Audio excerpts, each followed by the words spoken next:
Hey everyone, my name is David Dunbar, or the Theme Park Evangelist. I have a very big surprise for you guys. If you saw my Facebook post yesterday when I was still at the house on my Theme Park Evangelist Facebook page, I was mentioning that I'm going to Kennedy Space Center today, and I have finally returned after several years. I'm so excited right now. Probably not as much as if you guys remember ArtMD, YouTuber ArtMD, he has returned to Florida. I am so excited about that as well. It just all is working out at the same exact time. But here I am at Kennedy Space Center. We got this massive rocket right in front of us. It's too bad I don't have anything space themed or whatever. Of course, we missed the main entrance or whatever because I'd use the restroom, but well, I mean, that is the front entrance, but there was another area I wish I had started my YouTube channel at, but I didn't feel like recording before going through security, because I'm really big on that. So anyway, when we left Central Florida, it was pouring rain, and now look at the skies. It is gorgeous out here, and we're going to be doing we're going to Cocoa Beach later, which will be another vlog. But I will be showing you guys the rocket launch that they're going to have tonight at 8:45 from Cocoa Beach.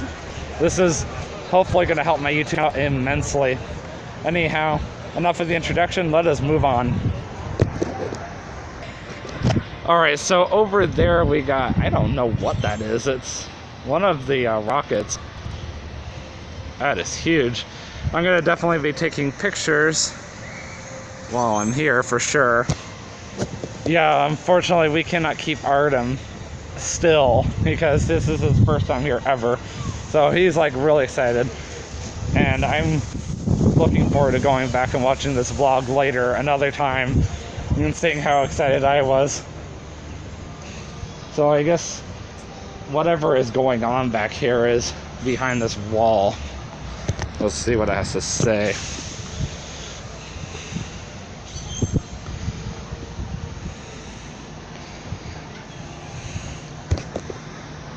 So if you guys read that, they're basically trying to restore the rocket Saturn B, and that's basically what is behind me. Also, over there in the distance, and we're going to get there eventually, that is Space Shuttle Atlantis. And I'm going to make sure I get a little closer before I take a picture. I don't know if bus tours are part of your mission. I can't remember, as it's been a very long time since I was here. But that would be kind of cool to do the bus tour again. And you're on air. All right, so everybody right behind me is, what is this, the Apollo? It's a payload from Apollo program. Yeah, it's Apollo. The rocket that took man on the moon. ArtMD, YouTube ArtMD is doing my, whatever you call it, dialogue. Yeah. All right, so we're gonna see how big I am compared to this thing.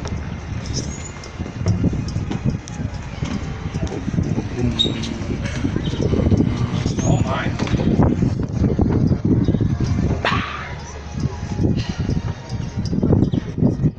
Woo! Oh my goodness, I swear. I don't know if anybody saw that or not. Alright, and of course when you want to stop recording, you press pause. Okay, so that was actually kind of uncomfortable because of the fact that all the blood was starting to rush to my head for a little bit. But at least Artem was able to get a picture of me. So that's a good thing. I don't know what's in front of us, but it looks like a playground of some sorts.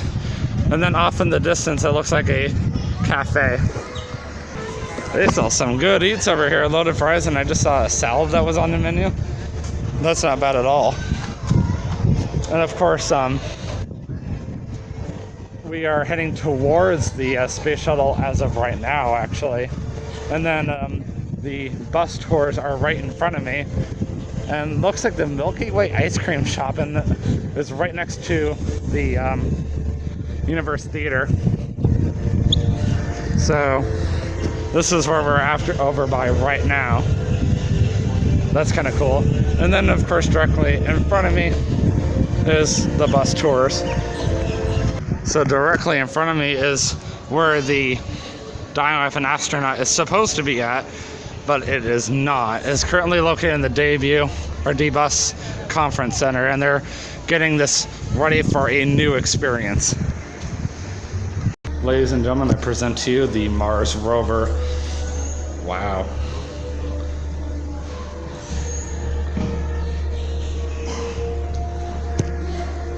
There, ladies and gentlemen, is Artem's newest vehicle, whenever he can afford it. Probably millions of dollars. All right, let me back up. I guess this is supposed to be Mars dust. That's kind of cool. And now we supposedly have moon dust. Okay, then. So for those of you wondering where we are at the moment, we are in the simulator area. So the first one I'm looking at is the Mars Exploration Simulators. This is very new. Of course, I'm already too heavy to go on it anyhow, so it doesn't matter. But it basically says this is a realistic simulation of an actual Mars landing and roving, which includes motion, vibration, noise, and visual effects.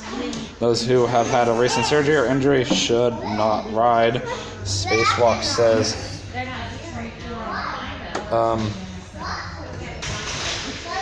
Nothing really. It doesn't say what it is. So, a good question what this is.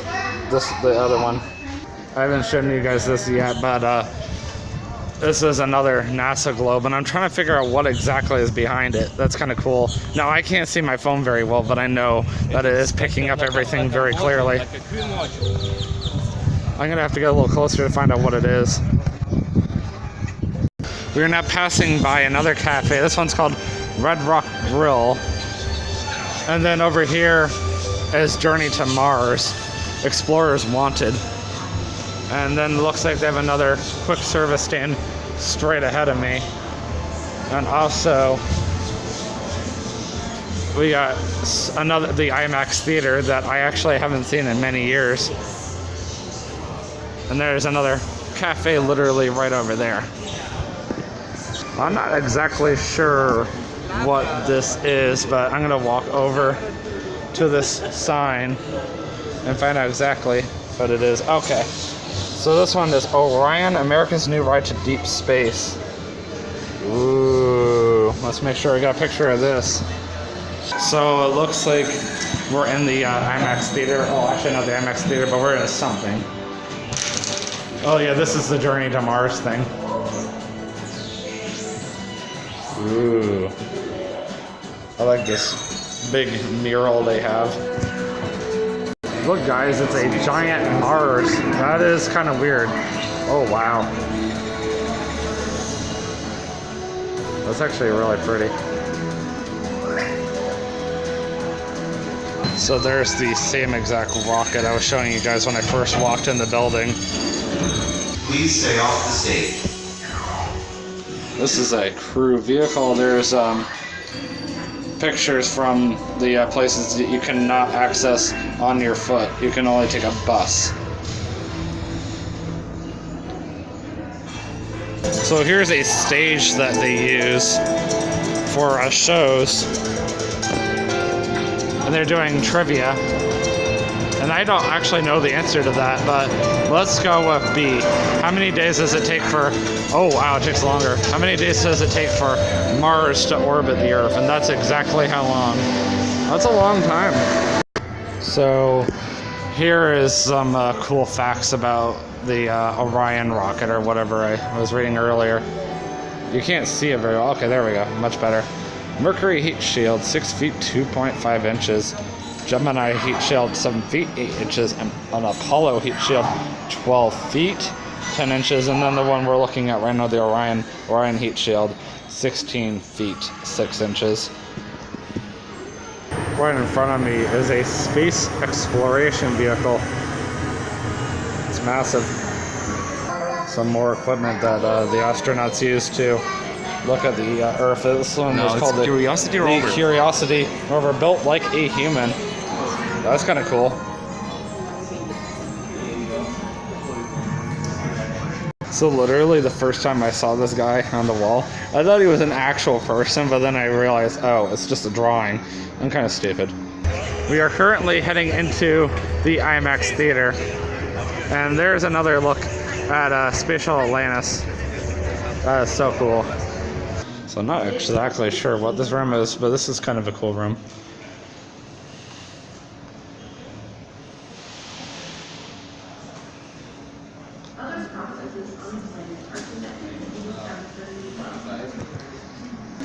That is a good question, actually.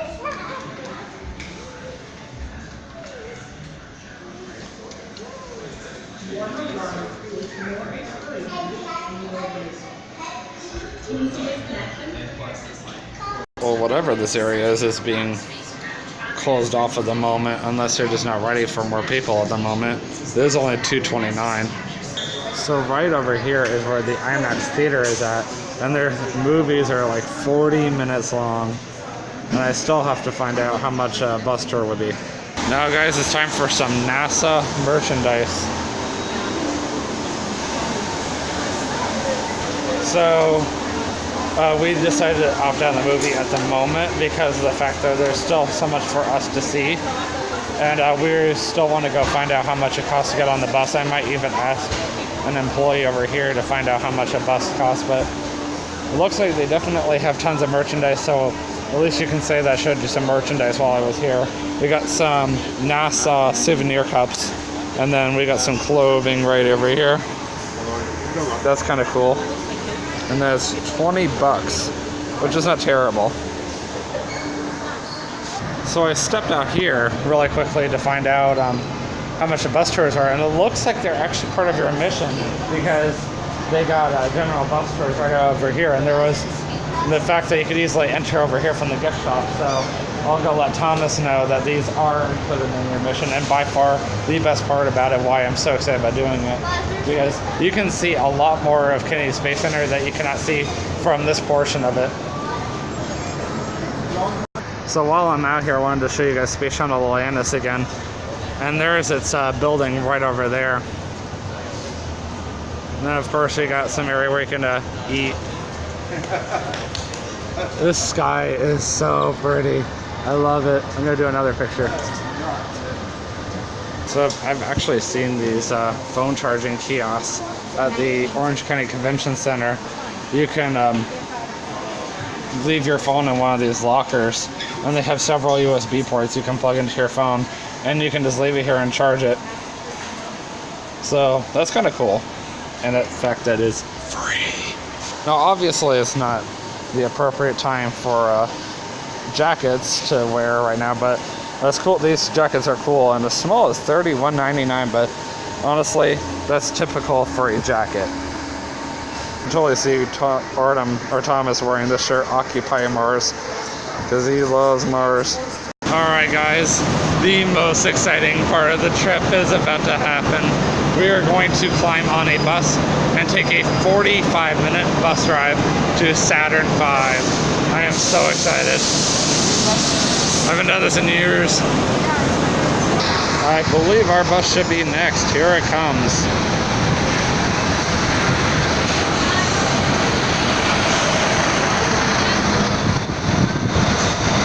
Never mind, this is actually our bus.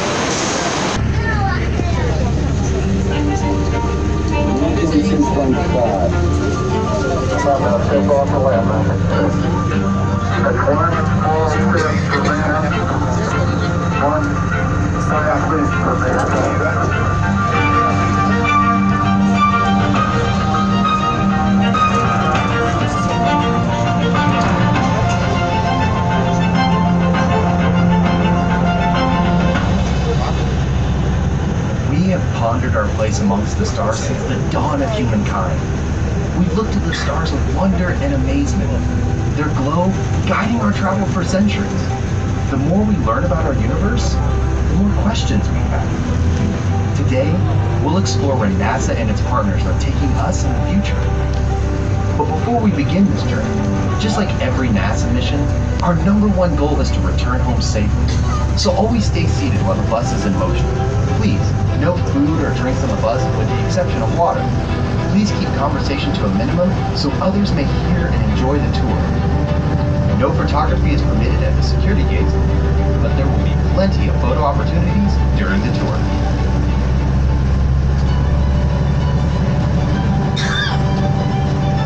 Hi, I'm Emily Emily Calandrelli, and I'm excited to go behind the gates at Kennedy Space Center and experience the incredible achievements of NASA. I'm standing next to a real Mercury Redstone rocket, the same rocket that began NASA's journey of human space exploration. Our trip today will begin at the same Mercury Redstone and take us from the Apollo and Space Shuttle programs into current day activities at this multi-user spaceport into the exciting future of NASA.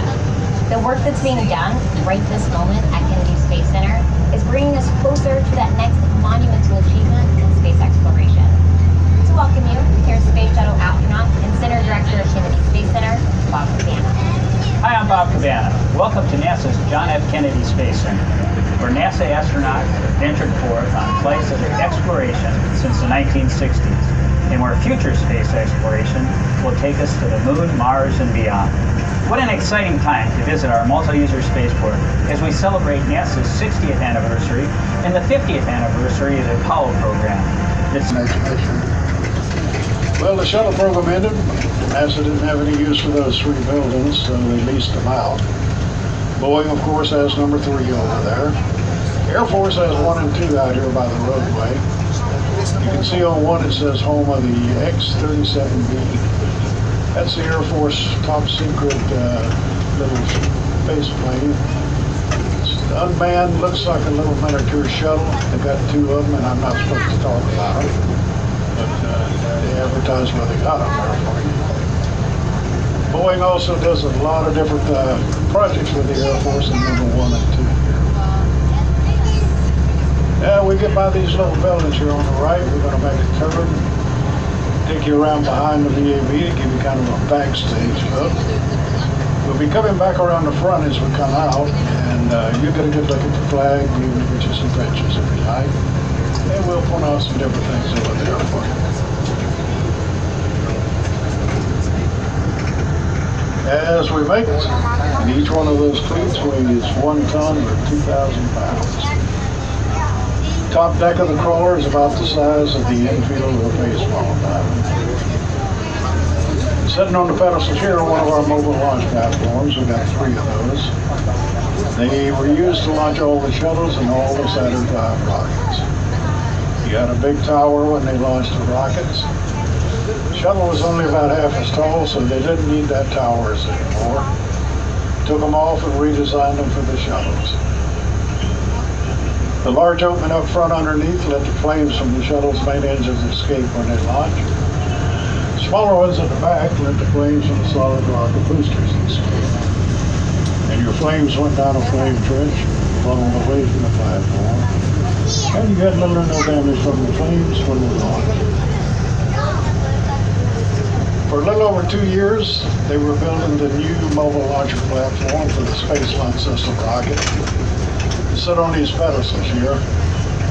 When they finished, the crawler drove underneath, picked it up, carried it out to pad 39B, ran some tests with it, brought it back, and it's now in the VAB here. You get to look at that as we go around. For a big part of our journey today, you'll be riding alongside what looks like a big gravel roadway.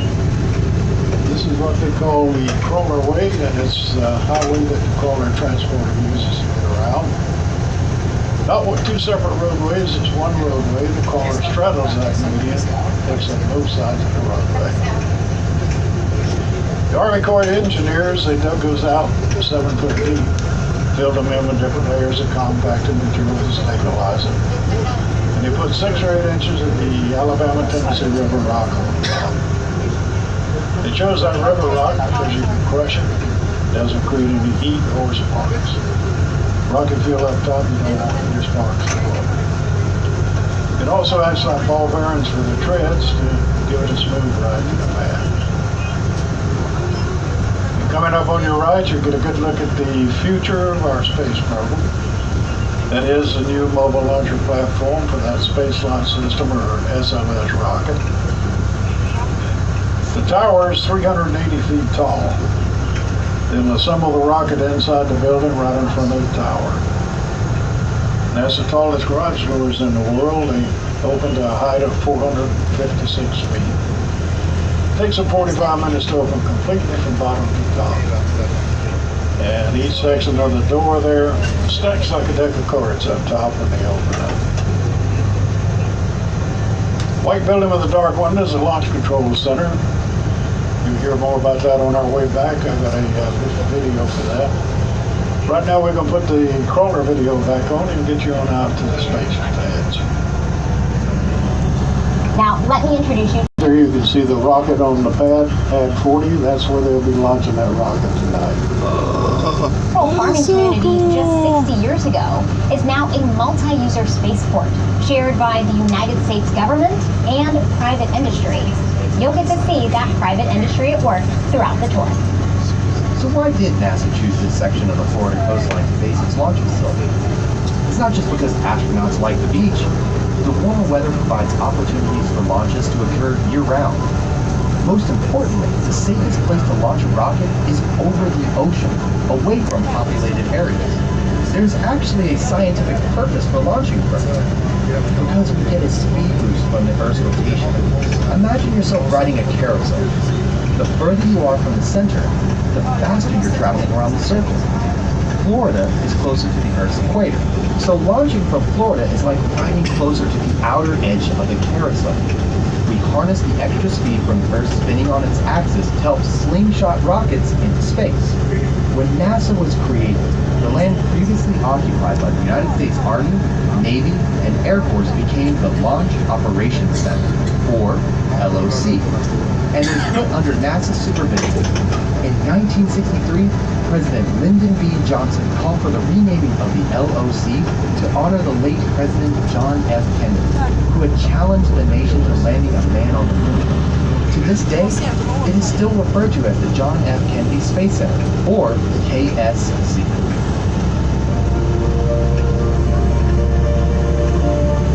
Here we are at the home of the most historic launch pads in the world. Just behind me are launch pads 39A and 39B. These two pads launched every single space shuttle mission to assemble and service the International Space Station, to launch the Hubble Space Telescope, to deploy satellites, and to conduct scientific experiments.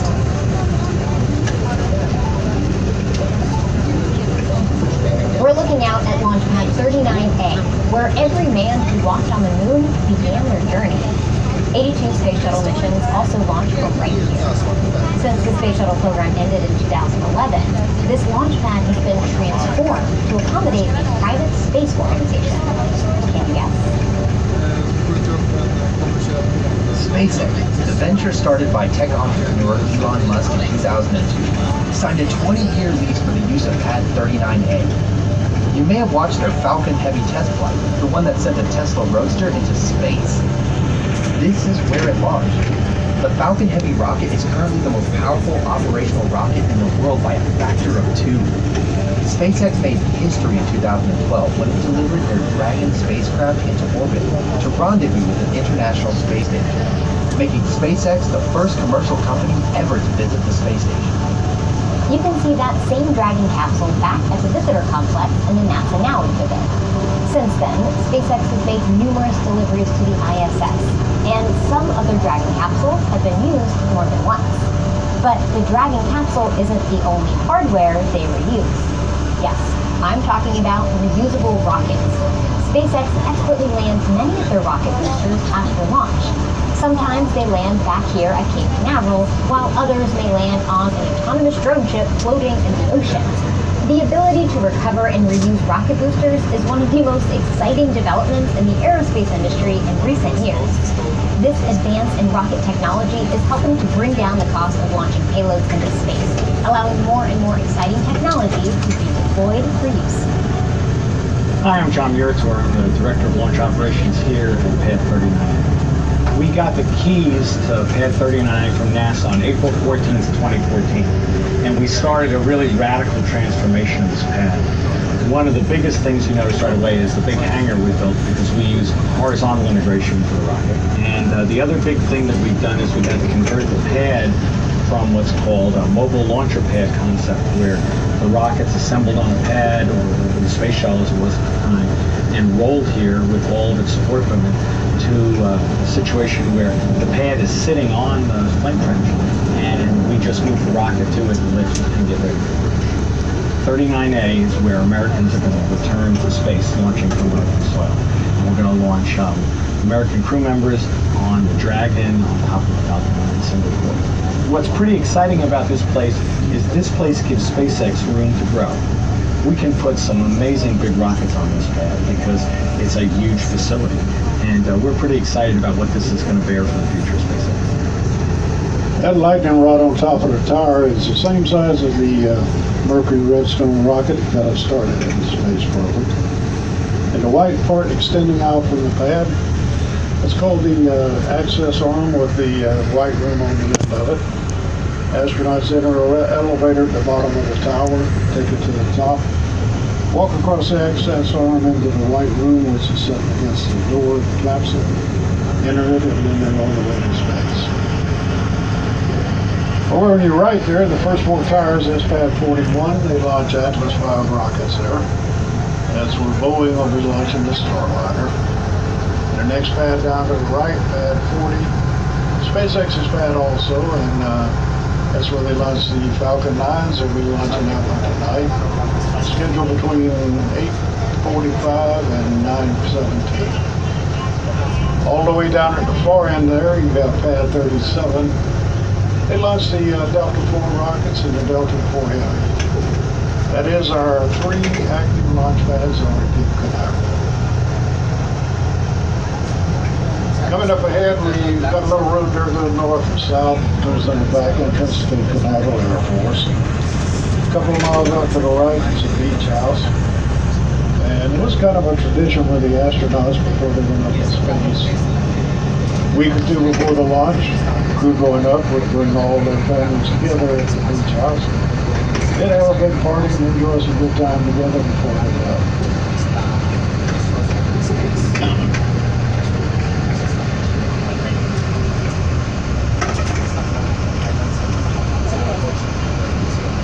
We have 43 miles to this beach, and all the rockets are fired out over the ocean.